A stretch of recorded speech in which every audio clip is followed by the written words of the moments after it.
بسم اللہ الرحمن الرحیم۔ معزز سامعین کرام، میں محمد سلیم اختر قریشی، سجادہ نشین دربار عالیہ حضرت سلطان ایوب کتال آپ سے مخاطب ہوں۔ ہمارا آج کا موضوع ہے ماہ رجب کی فضیلت، فضائل و نوافل۔ فرمان مصطفیٰ صلی اللہ علیہ وآلہ وسلم: رجب شہر اللہ تعالی و شعبان شہری و رمضان شہر الامتی، یعنی رجب اللہ تبارک و تعالیٰ کا مہینہ ہے، شعبان میرا مہینہ ہے اور رمضان میری امت کا مہینہ ہے۔ جب رجب کا مہینہ آتا تو نبی اکرم صلی اللہ علیہ وآلہ وسلم دعا پڑھتے تھے: اللہم بارک لنا فی رجب و شعبان و بلغنا رمضان، یعنی اے اللہ عز و جل، تو ہمارے لیے رجب اور شعبان میں برکتیں عطا فرما اور ہمیں رمضان تک پہنچا۔ ماہ رجب بڑی عظمتوں والا مہینہ ہے۔ اس ماہ مکرم کی بے شمار فضیلتیں نازل ہوئی ہیں۔ اس ماہ کی عبادت بہت افضل ہے۔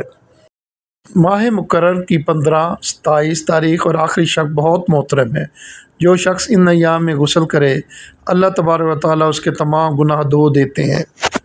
اس ماہ کی 15 شب کو اگر کوئی بعد نماز عشاء 20 رکعت اس طرح پڑھے کہ سورۃ فاتحہ کے بعد کل شریف ایک بار پڑھے، اس نماز کی برکت سے اس کے گناہ ایسے جھڑیں گے جیسے سوکھے درخت سے پتے جھڑتے ہیں۔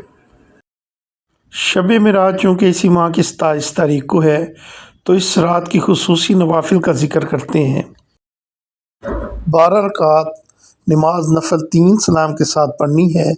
پہلی 4 رکعت میں سورۃ فاتحہ کے بعد 3 مرتبہ سورۃ قدر پڑھنی ہے۔ سلام پھیرنے کے بعد 70 مرتبہ لا الہ الا اللہ المالک الحق المبین، اور دوسری 4 رکعت میں سورۃ فاتحہ کے بعد سورۃ نصر 3 مرتبہ پڑھنی ہے اور اس کے بعد 70 بار ان الفاظ کا ذکر کرنا ہے: لا الہ الا اللہ المالک الحق المبین۔ اور آخری 4 رکعت میں سورۃ فاتحہ کے بعد 3 مرتبہ سورۃ اخلاص پڑھنی ہے اور بعد ختم کے 70 مرتبہ سورۃ الم نشرہ کا ورد کرنا ہے۔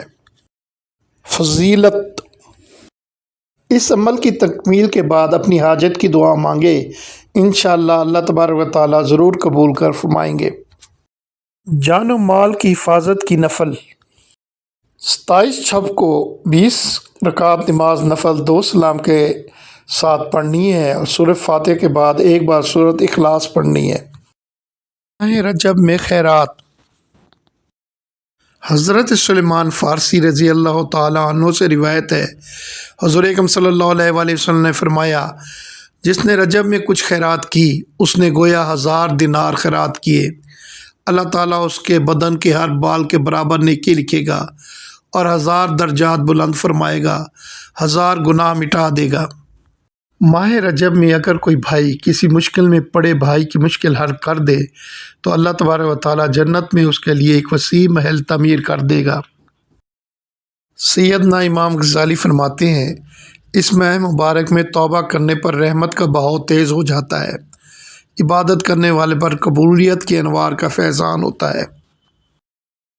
جنت میں ایک نہر ہے جسے رجب کہا جاتا ہے، جو دودھ سے زیادہ سفید اور شہد سے زیادہ میٹھی ہے۔ جو کوئی رجب کا ایک روزہ رکھے تو اللہ تبارک و تعالیٰ اسے اس نہر سے سیراب کرے گا۔